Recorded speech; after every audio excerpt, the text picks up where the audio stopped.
¿Qué tal? Buen día. El día de hoy vamos a ver la meta 2.3.1 que se llama estudiar el uso de alias en los tipos de resolución del diseño factorial fraccionado 2K-P, el caso de 2KP, 2K-P general y Plackett-Burman. El objetivo de esta meta es que pues estudien los fundamentos del diseño factorial fraccionado, 2K-P, y el planteamiento de alias del diseño como estructura metodológica de los tipos de resolución aplicables al modelo general y de Plackett-Burman. Para abordar este tema voy a empezar con algunos conceptos.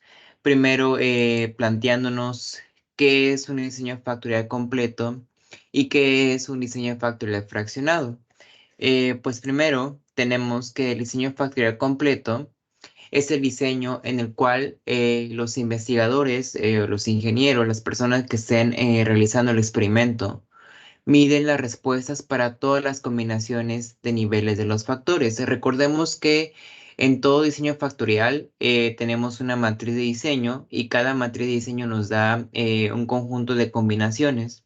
Puede ser muy pequeña o puede ser muy grande según la cantidad de factores involucrados, ¿no?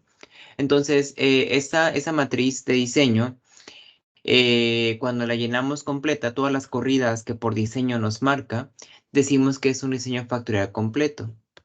¿Ok? En el siguiente caso, en el caso que vamos a ver, que es el objetivo de esta meta, es el diseño factorial fraccionado. ¿Qué vendría siendo esto? Es cuando solo se realizan un conjunto seleccionado, es decir, una fracción de esa matriz de diseño para poder modelar, se podría decir, el experimento estadístico. Eh, ¿Por qué razón quisiéramos hacer esto? Primero es porque los diseños factoriales fraccionados son una opción cuando los recursos son limitados, es decir, cuando no se puede ejecutar el experimento en todas las corridas por limitaciones de materia o etc., o simplemente por financiamiento. ¿Ok? Y también cuando el número de factores es demasiado grande, lo que hace que pues no sea viable porque también el tiempo que se va a requerir para hacerlo puede ser que sea demasiado y quite pues se haga más complicado, ¿no? Y lo haga algo inviable cuando debería ser algo práctico, ¿no? Esas serán las grandes diferencias. En las metas anteriores hemos trabajado con diseño factorial completo, que es el que vendría siendo el 2 a la K, etc. Y en esta ocasión vamos a estar viendo las aplicaciones del diseño factorial fraccionado, es decir, una porción de esta. ¿Ok? Ahora hagámonos la pregunta, ¿cuándo se usa un diseño factorial fraccionado? Si bien habíamos mencionado el caso de por recursos o por aquellas situaciones en que la cantidad de factores sea demasiado grande, uno de los principales usos también es cuando queremos hacer una exploración, algo como un tamizado. Se analiza mucho la función de tamizado porque funciona como una coladera, supongamos que tengamos arena con piedras, etc. Y pues a través de varias mallas, pues cada vez se va haciendo más fina esa arena, ¿no? Quedando las piedras arriba y más finito a medida que va avanzando hacia abajo, ¿no? Entonces, ese efecto de separación de cosas grandes con respecto a las más pequeñas se analiza en la parte de diseño factorial fraccionado. ¿Qué quiere decir? Que se van quitando los factores que no son significativos o no representan algo dentro del modelo, hasta llegar a aquellos en los que sí nos van a aportar información valiosa. Entonces, a este proceso se le llama un poquito de tamizado, que es como ir dejando por etapas, eh, por secciones, más bien lo que vendría siendo lo no significante, y pues también esto sirve de exploración para ver realmente el efecto que va a tener cada situación, ¿no? Eh, y sobre todo, eh, bueno, el segunda razón para que se use, o sea, una razón para que se use el diseño factorial fraccionado sería que cuando se consideran muchos factores y queremos identificar aquellos que tienen efectos grandes, es decir, aquellos que pueden generar realmente un impacto. Ok, entonces son las dos grandes principales razones por las cuales nosotros deberíamos usar el diseño factorial fraccionado. Esta metodología es muy utilizada, es más común incluso que el diseño factorial completo, debido a que pues, se utiliza una porción, como lo indica su nombre, ¿no? Una fracción de ese conjunto de diseño de experimentos, ¿no? Ahora bien, para poder tener un diseño factorial exitoso, o sea, para poder tener un uso que realmente, hacerle un uso que realmente valga la pena a ese diseño factorial fraccionado, pues tenemos tres condiciones. Em, el primero es el principio de escasez esparcidos o escasez de efectos. ¿A qué nos hace referencia esto? El diseño factorial fraccionado nos indica que prácticamente los factores que van a tener mayor impacto a menudo van a ser los efectos principales y las interacciones menores. Entonces, para poder hacer un uso exitoso de sistemas factoriales es basarnos mucho en esos principales factores.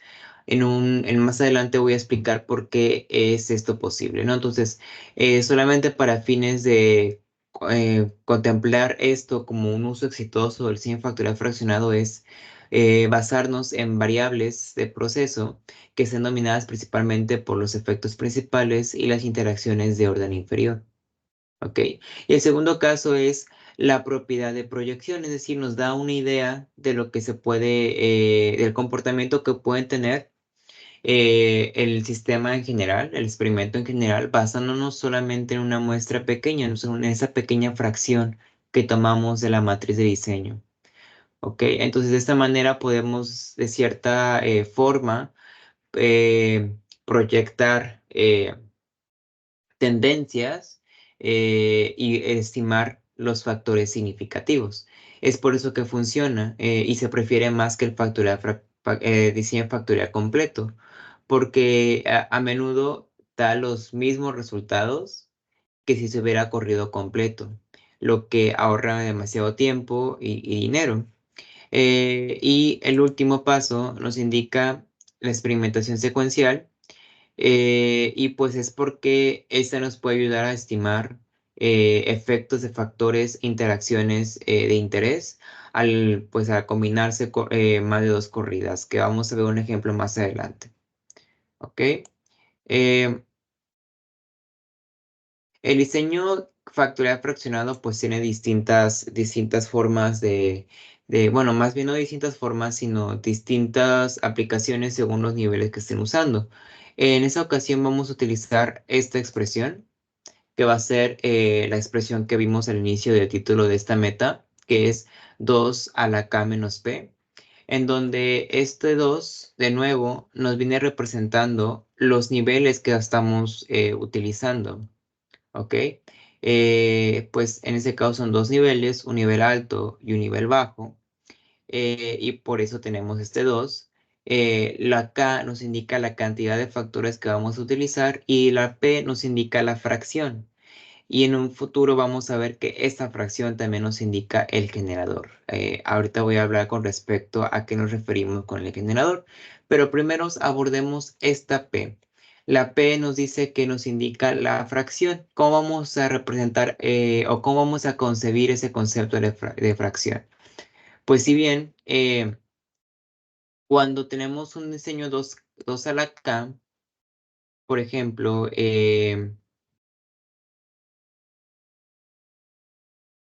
voy a poner con pluma de este lado, un 2 a la 4.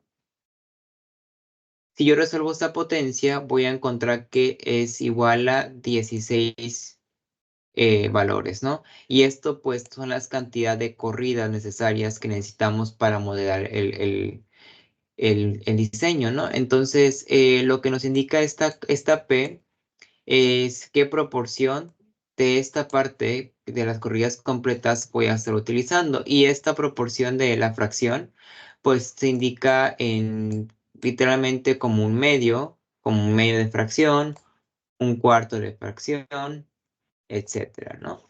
Y pues esto pues puede variar, ¿no? En lugar de tener, por ejemplo, si yo tengo 2 a la 4 y ocupo 16 corridas, pues un medio de fracción me indicaría pues la mitad de estas, serían 8 corridas. Y pues este caso también nos indicaría ahora 4 corridas y así tantas veces como el modelo nos permita. Entonces, esta fracción aquí nos indica, esta P, perdón, nos indica la fracción. Ahora, no precisamente toma valores de un medio y de un cuarto. En los valores que toma P a menudo son estos. El valor de P igual a 1. Y vamos a encontrar esta expresión popular, 2K a la menos 1.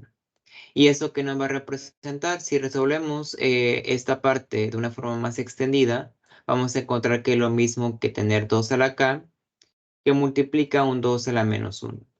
Y esto pues es lo mismo que 2K por un medio. Entonces recordemos en este ejemplo que tengo planteado acá, que 2 a la 4 son 16 corridas.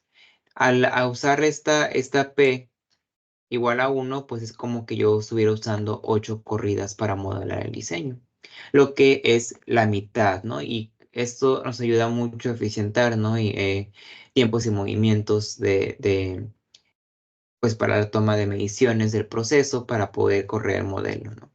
Y pues cuando vemos un 1, pues sabemos de antemano que estamos refiriéndonos a la fracción medio o la fracción 1 medio del diseño factorial fraccionado, también expresado como la 2K a la menos 1. ¿Ok? ¿Podemos tener más fracciones? Sí, podemos tener el caso de P igual a 2 y el caso de P igual a 3. ¿Ok? Misma metodología, misma representación, solamente nos cambia el valor de la P. ¿Ok? Y de ese lado tenemos aquí cómo se refleja esta fracción, ¿no? Aquí tenemos 1 entre 2 a la 2, lo que se traduce a la 1/4. ¿Ok? Entonces esto va a ser 1/4 de fracción. Y este caso también, 2 a la 3 será 8. Entonces tenemos 1/8 de fracción. ¿Ok? Ahora, no todos los modelos de 2 a la K, es decir, no todos los diseños 2 a la K van a tener todas las fracciones posibles. Hay modelos en que solamente se pueden fraccionar hasta 1/4. Habrá modelos que se van a poder fraccionar hasta 1/8. Y habrá aquellos a los que podamos llegar hasta 1/16. ¿Ok? Esto va a depender de la cantidad de factores que se estén manejando, porque recordemos que algo clave en toda esta parte de diseño de experimentos es de que tengamos grados de libertad en el error. Entonces, al momento de fraccionarla demasiado, pues nos quedamos sin datos para modelar, ¿no? Lo que genera un problema futuro. Entonces, por eso tenemos que tener cuidado qué tanto podemos fraccionar esto, ¿no? ¿Ok? Ahora, esto es la representación general, ¿ok? Pero, ¿cuál es el fundamento para poder estimar esto? Pues, o por qué es el objetivo de usar este diseño factorial fraccionado con por qué surgió esta parte del fraccionamiento. Pues como lo comentaba anteriormente, es porque a medida que aumente la cantidad de factores en un modelo, pues se aumenta exponencialmente demasiado rápido lo que vendría siendo la cantidad de corridas que que ocupamos tener, ¿no? Entonces, por eso existe el uso de factores fraccionados. Y esto que nos hace, pues permite sacrificar información poco importante y enfocarse en un diseño más práctico, más manejable, ¿no?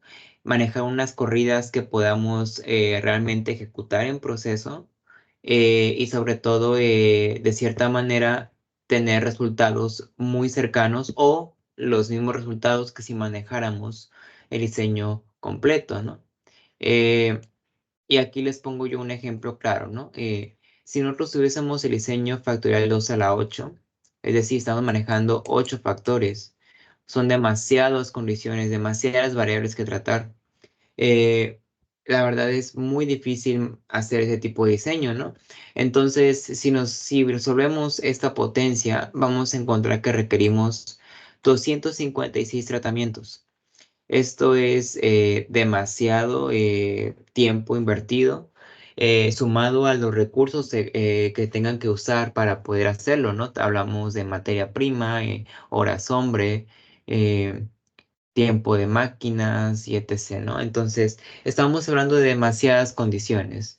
Entonces, queremos trabajar con un diseño más manejable. Entonces empezamos a analizar las posibles fracciones que puedan haberse en este diseño. Entonces tenemos la 2 a 8 a la menos 1, donde sabemos que esto nos representa la fracción 1/2. Cuando la p es igual a 1, nos representa la fracción 1/2. Ahora tenemos la fracción 2, que sabemos que nos representa 1/4. ¿Sí? Y ahora la de 1/3, que sabemos que nos va a representar 1/8, ¿no? Y veamos cómo nos cambia la cantidad de tratamientos. Cada vez va en descenso. Y esto, pues, a menudo se recomienda tener de 16 a 32 corridas en los diseños. Entonces, tal vez nos podríamos enfocar en esta parte de aquí. En lugar de correr los 256 tratamientos, pudiésemos correr 32 y poder converger en la misma solución o en la misma conclusión. ¿Ok? Entonces, esto es lo que hace los diseños factoriales fraccionados muy famosos y muy comunes en más aspectos, tanto de la industria como de la investigación. ¿Ok? Ahora, ahora la pregunta es, ¿por qué es válido hacer esto? ¿En qué se basa este sistema de factoriales fraccionados? La respuesta está en la parte de la jerarquización de los efectos importantes. ¿Ok? Se dice que entre mayor sea el orden de los efectos, menor significancia va a tener. Por orden que nos vamos a estar definiendo, recordemos que tenemos los factores principales, los efectos principales, que van a ser los factores, se puede decir que sencillos. Hablemos de un sistema de 4 factores, A, B, C, D. ¿Ok? Y estos pues van a ser los efectos principales o los efectos de simples o de primer orden. ¿Ok? Después vamos a tener los efectos dobles que van a ser AB, AC, BC, etcétera, ¿no?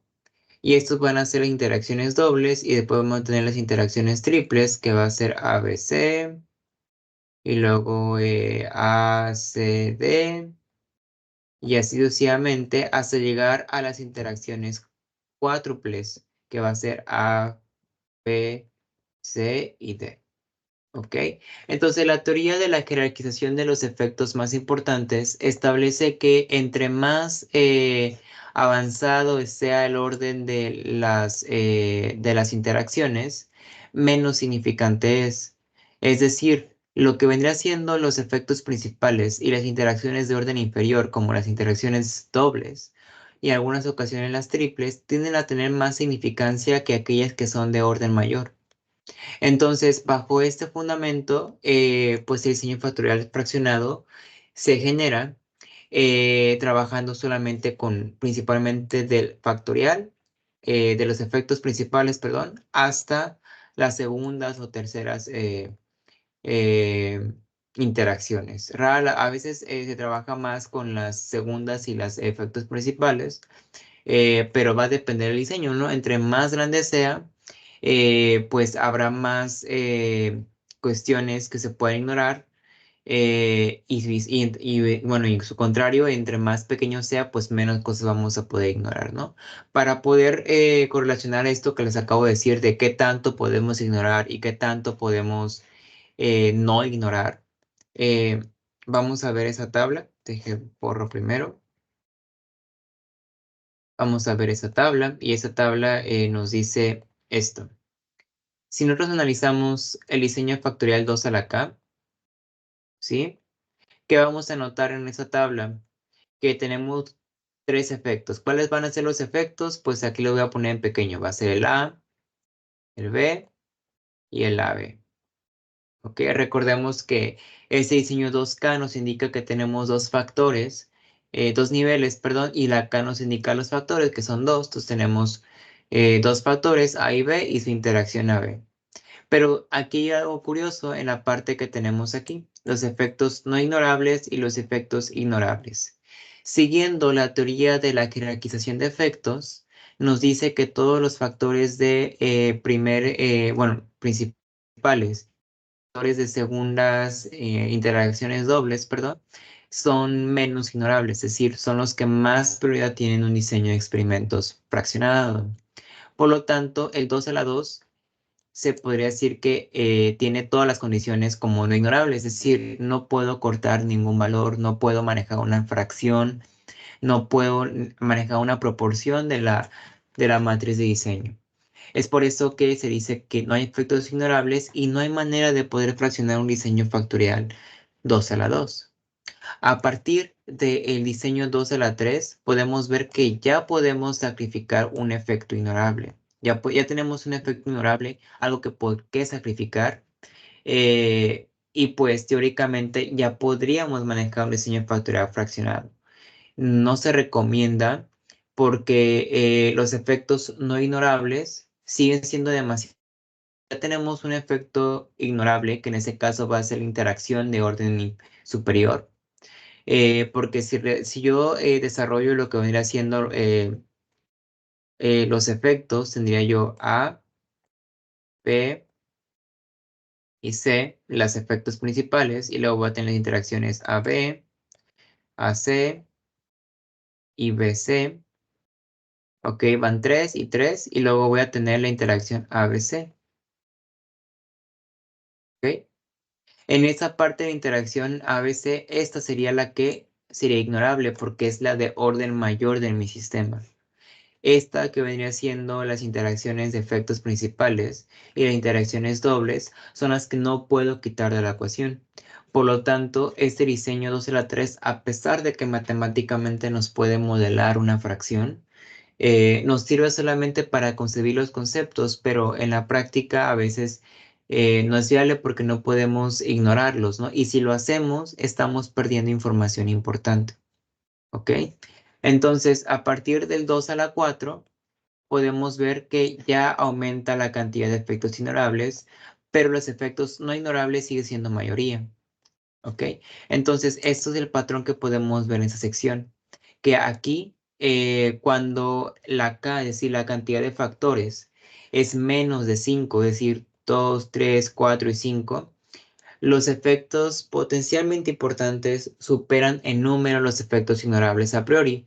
De aquí, si se funcionan esos diseños, es forzoso que se pierda información que pueda ser relevante. Es decir, estamos arriesgando demasiada información.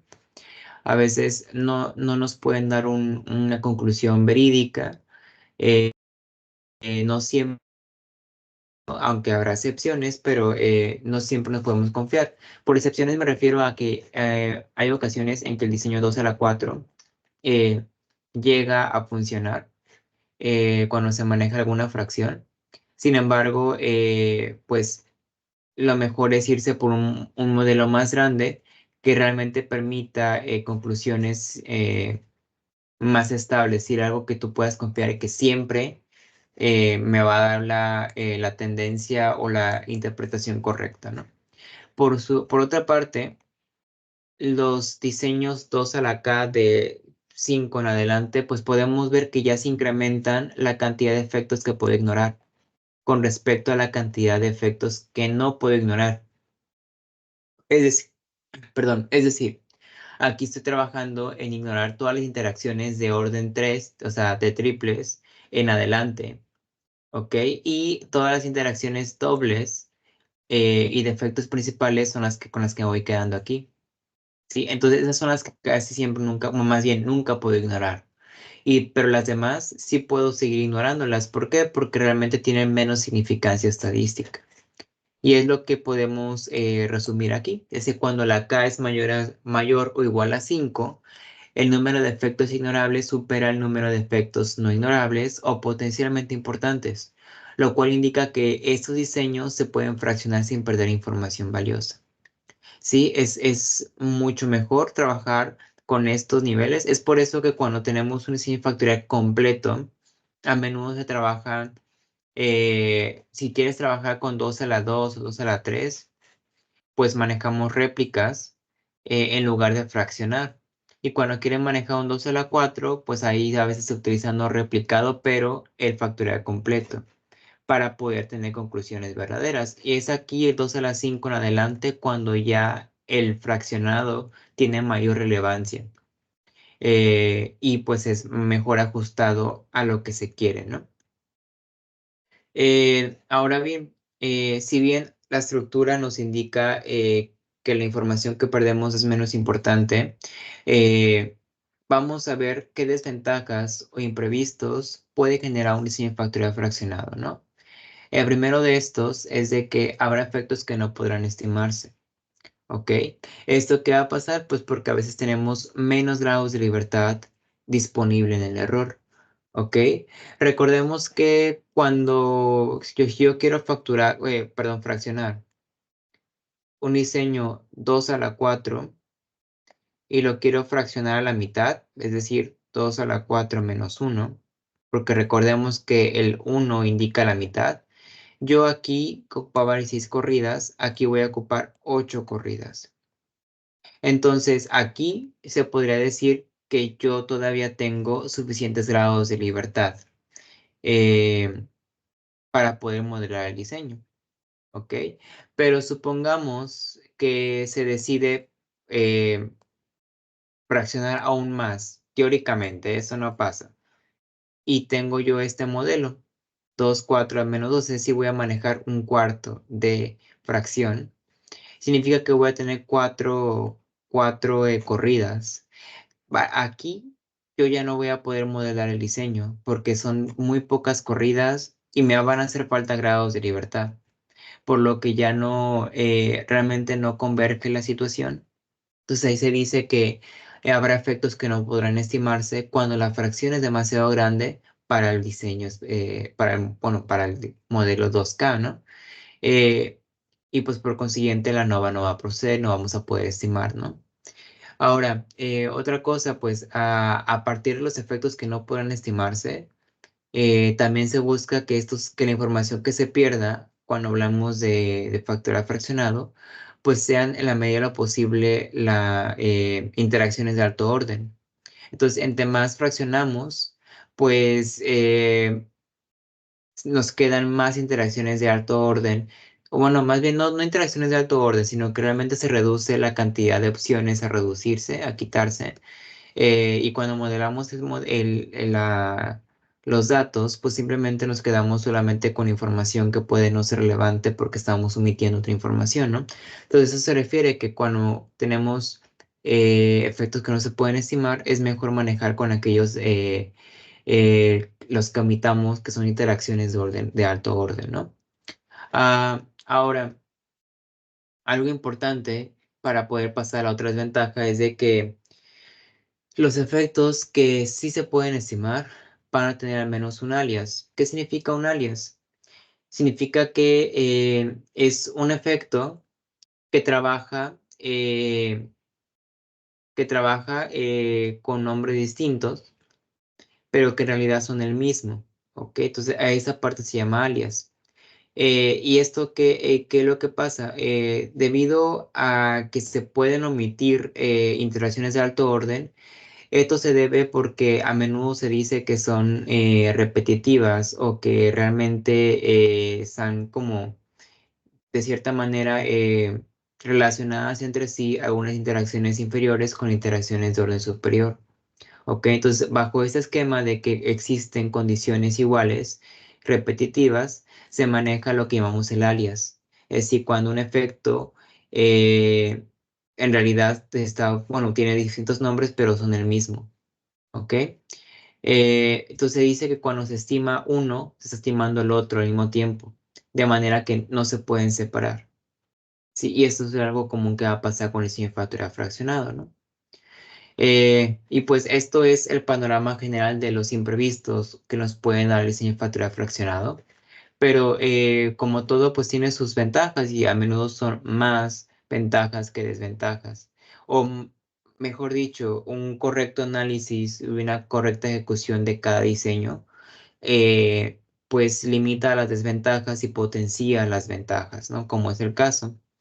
Eh, y pues aquí vamos a ver por qué razón debería de usar diseños factoriales fraccionados. El primero, por redundancia del diseño en ausencia de interacciones de alto orden. Es decir, las interacciones de alto orden tienden a convertirse en despreciables. ¿Y esto qué quiere decir? Pues mayor practicidad al momento de recabar los datos y da más seguridad de que se pueden ignorar interacciones de orden superior, y pues te pueda dar como una ayuda en la parte preliminar de la investigación, además de poder dar información verídica, ¿no? De la proyección del modelo. El otro es la hipótesis de diversidad de factores, es decir, que solamente una pequeña proporción de todos los datos disponibles realmente nos da la idea que queremos, es decir, solamente esa pequeña fracción es para propósitos prácticos. Entonces, si estamos hablando de 100 factorial fraccionado, estamos diciendo que vamos a reducir la cantidad de corridas. Entonces, estamos hablando de que lo vamos a enfocar en la pequeña fracción de los efectos que sí son válidos para propósitos prácticos, ¿no? Y por último, como lo habíamos repetido, la parte del tamizado, estos experimentos pues, nos sirven para poder explorar, para poder medir el comportamiento o ver la tendencia que los factores tienen con respecto a una respuesta, ¿no? ¿Ok? Entonces, esto vendría siendo los fundamentos del diseño factorial fraccionado.